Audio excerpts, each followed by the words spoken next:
সেদিন বন্ধুদের বাসায় এক দাওয়াতে রান্না করে নিয়ে গিয়েছিলাম ডিমের এই রেসিপিটা, আর এটা খেয়ে সবাই এত বেশি প্রশংসা করেছিল। চলুন তাড়াতাড়ি রেসিপিটা শেয়ার করি। আমি এখানে প্রথমেই একটা হাঁড়িতে কতগুলো ডিম সেদ্ধ করে নিয়ে নিয়েছি। যেহেতু আমরা মোট অনেকগুলো ফ্যামিলি ছিলাম, সেজন্য অনেকগুলো ডিমই ছিল। ডিমটা সেদ্ধ করার জন্য চুলার আঁচটা আমি মিডিয়াম লোতে দিয়ে রাখছি।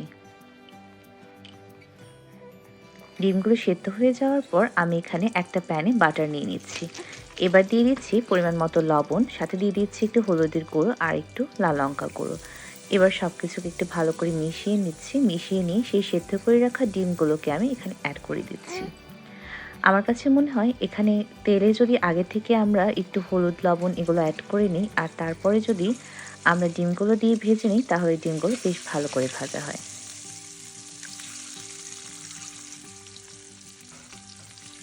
ডিমগুলো এখানে গোল্ডেন ব্রাউন করে ভাজা হয়ে গেলে আমি ডিমগুলোকে আলাদা একটা জায়গায় তুলে রাখছি। এবার ওই ডিমের বাটারের মধ্যেই আমি অ্যাড করে দিচ্ছি আস্ত তেজপাতা, এলাচ এবং দারচিনি। এবার দিয়ে দিচ্ছি কিছু কুচি করে রাখা পেঁয়াজ।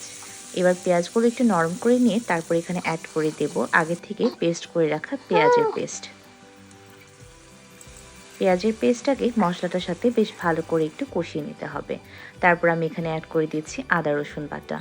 আদা রসুন বাটা দেওয়ার পর আমি এখানে গুঁড়ো মশলাগুলো অ্যাড করে দিচ্ছি। আমি এখানে অ্যাড করছি জিরে গুঁড়ো আর ধনিয়া গুঁড়ো। মশলা একটু কষিয়ে নেওয়ার পর আমি এখানে অ্যাড করে দিচ্ছি একটু লাল লঙ্কার গুঁড়ো। যেহেতু আমি আগেই কাঁচা লঙ্কার পেস্ট ইউজ করেছি, সেজন্য আমি একটু মরিচটা সামান্য কম ব্যবহার করলাম। এবার আমি দিয়ে দিচ্ছি আগে থেকে বেটে রাখা বাদাম বাটা। আমি এখানে কাঠবাদাম এবং কাজু বাদাম বাটা ব্যবহার করেছি। এটাকে বেশ ভালো করে মশলাটার সাথে মিশিয়ে নিয়ে অ্যাড করে দিতে হবে আগে থেকে ভেজে রাখা ডিমগুলো। এবার আমি দিয়ে দিচ্ছি বেশ কিছুটা দুধ। এই দুধটা দেওয়াতে এই ডিমের টেস্টটা এত বেশি ভালো আসে, আপনারা নিজেরা একবার ট্রাই করে দেখবেন। এবার সব কিছুকে বেশ ভালো করে মিশিয়ে নিয়ে কিছুক্ষণ এটাকে জাল করে নিতে হবে। যখনই ঝোলটা অনেকটা কষে আসবে বা শুকনো হয়ে আসবে, তখন আমি এখানে অ্যাড করে দিচ্ছি কয়েকটা কাঁচা লঙ্কা চেরা। যেহেতু আমি আগেই ডিমেতে ঝালের পরিমাণটা অনেক কম দিয়েছিলাম, সেজন্য আমি কাঁচা লঙ্কাগুলোকে একটু চিড়ে দিয়েছি। এবার উপর থেকে দিয়ে দিচ্ছি কিছুটা চিনি আর কিছুটা পেঁয়াজ বেরেস্তা। তারপর সবশেষে আমি অ্যাড করে দিচ্ছি 1 কিউব বাটার।